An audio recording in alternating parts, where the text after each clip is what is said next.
এলাচ দিলাম, চা পাতা দিলাম, চিনি দিলাম সামান্য, একটু চা বানাবো কাকুর জন্য। না দেখেন, সিরিয়াস হওয়ার কিচ্ছু নাই। সিরিয়াস হয়ে কে কি করতে পারছে জীবনে? আসুন মজা করি, তবে এই মজা অনেক দূর যাবে।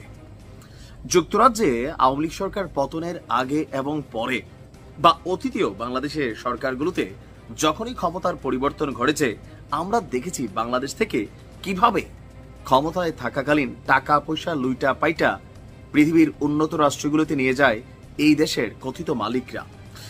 তো আপনারা জানেন যে আজকে আমাদের প্রধান উপদেষ্টা ডক্টর মোহাম্মদ ইউনূস তিনি যুক্তরাজ্য সফরে যাচ্ছেন। যাবার ঠিক আগ মুহূর্তেই বের হয়ে এসেছে চাঞ্চল্যকর কিছু তথ্য। অলরেডি টিউলিপ কিছুটা টেনশনে আছেন, ডক্টর ইউনূসকে চায়ের দাওয়াত দিয়েছেন যদি বিষয়টার একটা সমাধান করা যায়।